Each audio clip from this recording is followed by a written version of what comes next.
Sebelum kita menyaksikan tayangan kisah Tanah Jawa, jangan lupa untuk menyaksikan ekspedisi kami yang berjudul Tinta Putih Company. Hanya ada di tiket.com.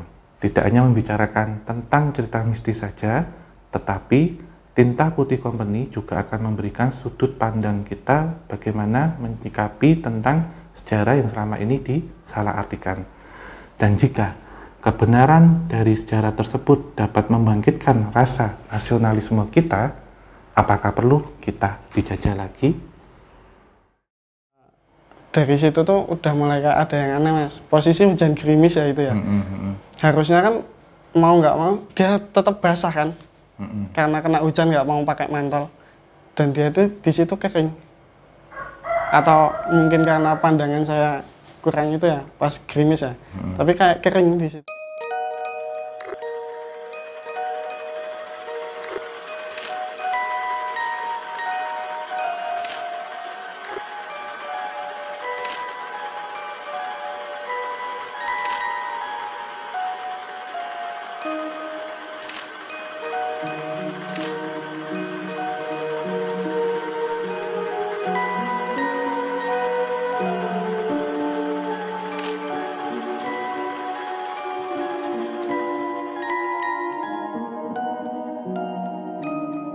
Halo kawan-kawan Javanika, Assalamualaikum warahmatullahi wabarakatuh. Kembali lagi kita di program obrolan santai. Kali ini kita mau ngobrolin tentang salah satu pengalaman ojek online yang di Jogja ini sebenarnya di kalangan ojek online udah sangat terkenal sosok ini, sosok Aisyah. Ini sudah bersama saya Mas Niko. Mas, udah berapa lama nih Mas? Sebelumnya nih saya pengen nanya-nanya dulu dikit. Udah berapa lama Mas Niko jadi driver ojek online? Udah sekitar 2 tahun sih, Mas. Dari sebelum kuliah. Mas, boleh diceritain nggak pengalaman Mas Niko yang ketemu dengan sosok Aisyah? Oh iya. Awalnya tuh ini kejadiannya di awal pandemi. Karena kuliah libur, terus temen udah pada pulang semua. Tapi masih di sini karena belum bisa mudik ke Semarang. Terus awalnya tuh karena aku mau pulang, temen nitip sekalian ambilin baju di kosan. Gitu. Di kosan temennya Mas Niko? Iya, itu di Jember di belakang kampus ya. Setelah dari situ maghrib kan, posisi hujan-hujan. Sebelum pulang nih mau nambah-nambah buat ongkos mudik gitu ya. Jadi masih narik tuh? Masih ojol. Jam 6 lebih setelah maghrib. Itu posisi hujan gerimis, dapat orderan Go-Ride dari belakang Hayat. Belakang Hayat Palagan? Palagan, ya.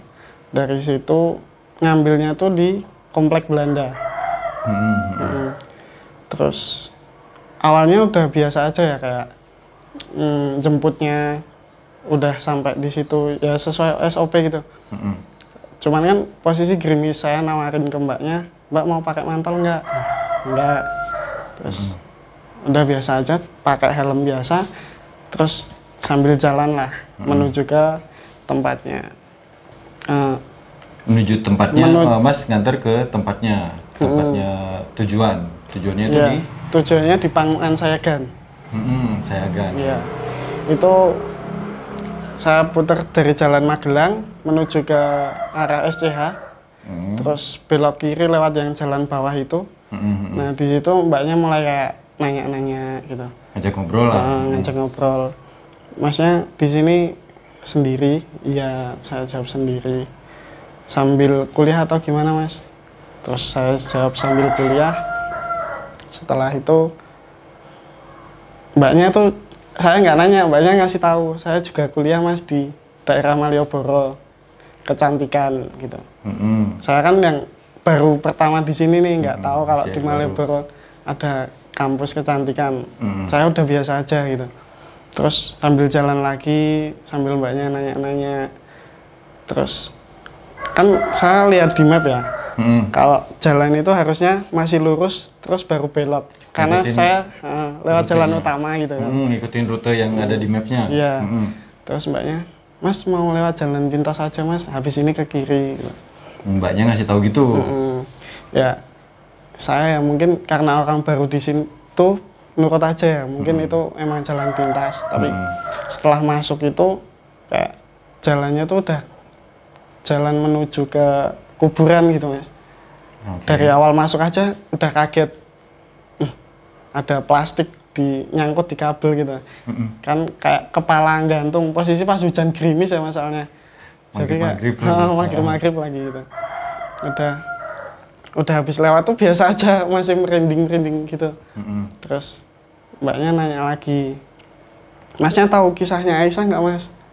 Aisyah siapa ya mbak? Ya, dengan polosnya jawab gitu karena saya benar-benar nggak tahu gitu.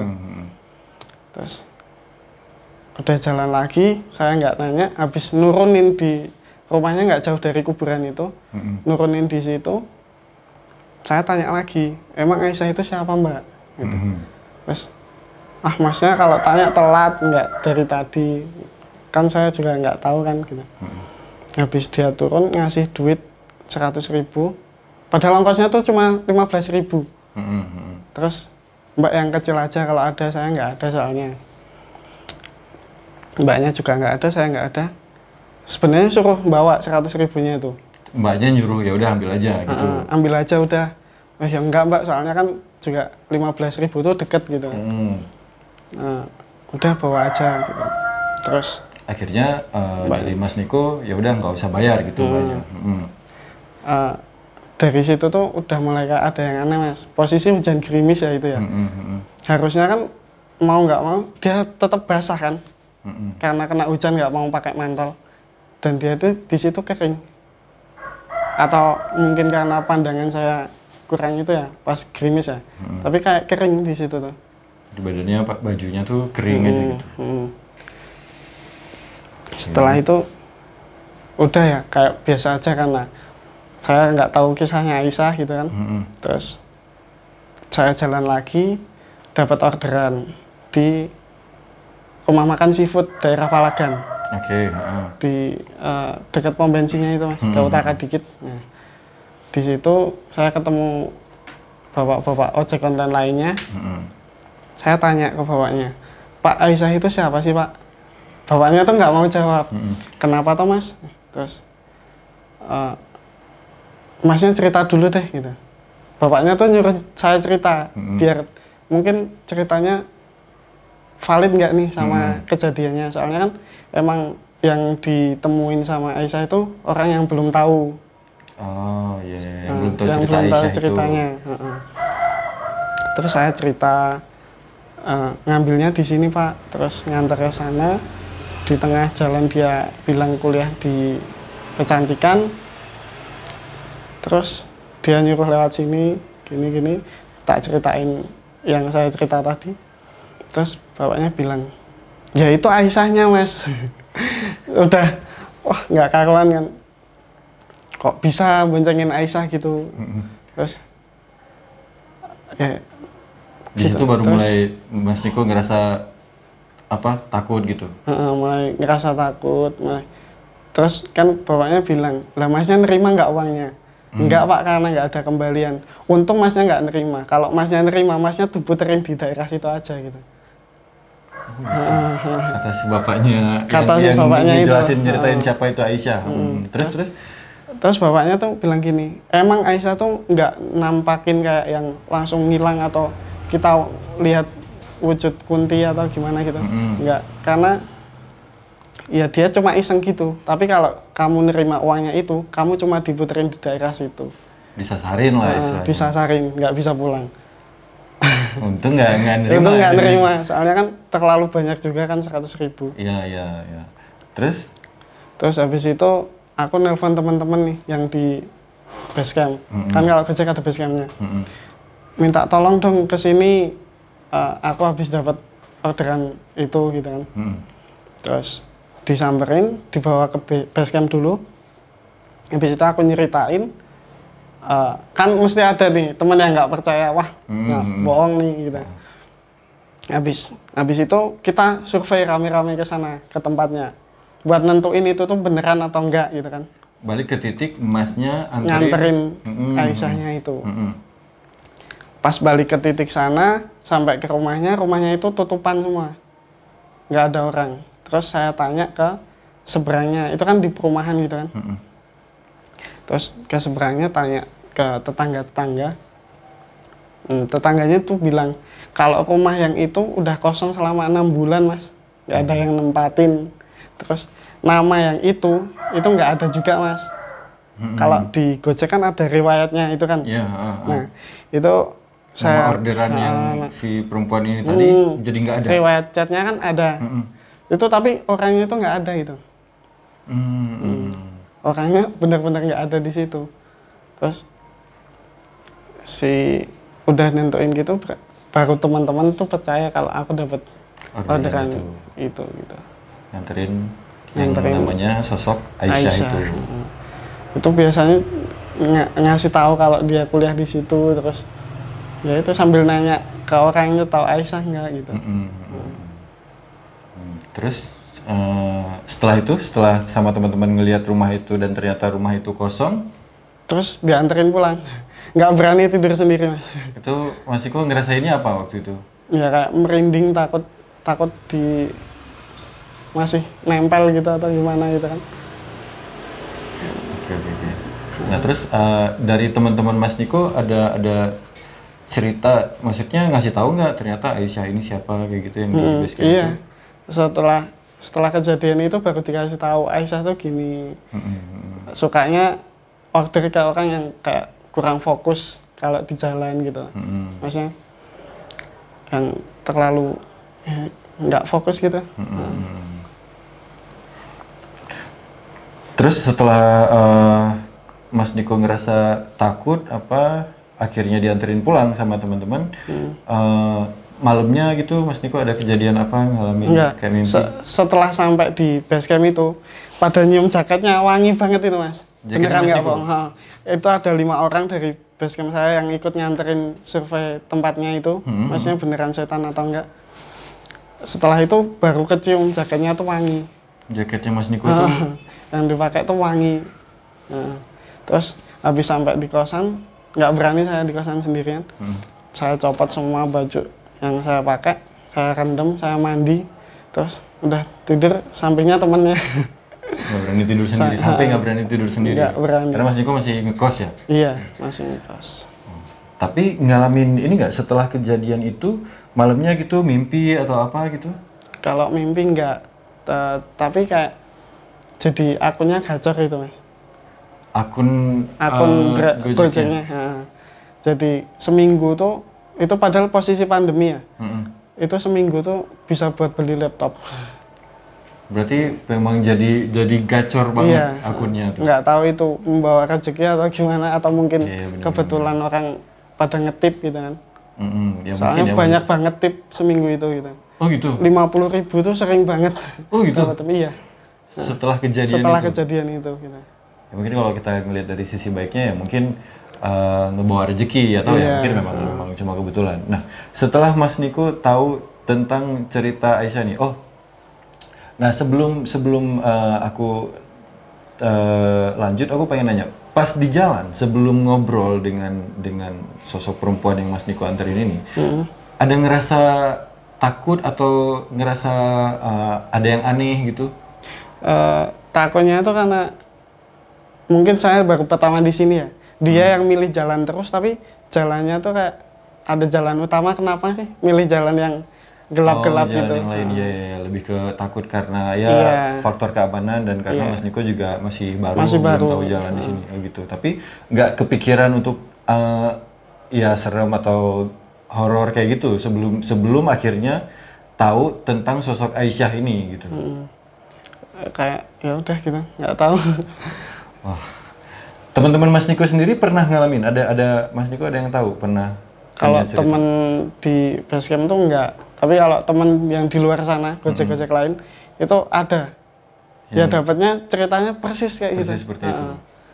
Nah ini saya juga setelah saya dengar cerita ini, saya sempat ngecek juga di beberapa akun berita dan ternyata ini memang sosok Aisyah ini terkenal suka ngisengin ojek online, gitu ya. Di kalangan ojek online pasti udah banyak yang tahu ya tentang sosok Aisyah ini ya gitu. Dia banyak banget yang ngerjain mulai dari ya seperti ini. Ada yang bahkan aku baca di satu berita itu dia bayar dan uang bayarannya itu berubah jadi daun dan itu kayaknya jadi aneh banget sih. Terus Mas masih ingat nggak kan waktu ngejemput terus turun ngelihat nggak Mas sosok perempuannya itu? Iya, ngelihat. Itu rupanya gimana Mas? Orangnya sih lebih tinggi dari aku ya Mas ya. Tinggi, putih. Tapi anehnya tuh itu pas turun kondisi gerimis dia nggak basah. Dia nggak basah. Cakep.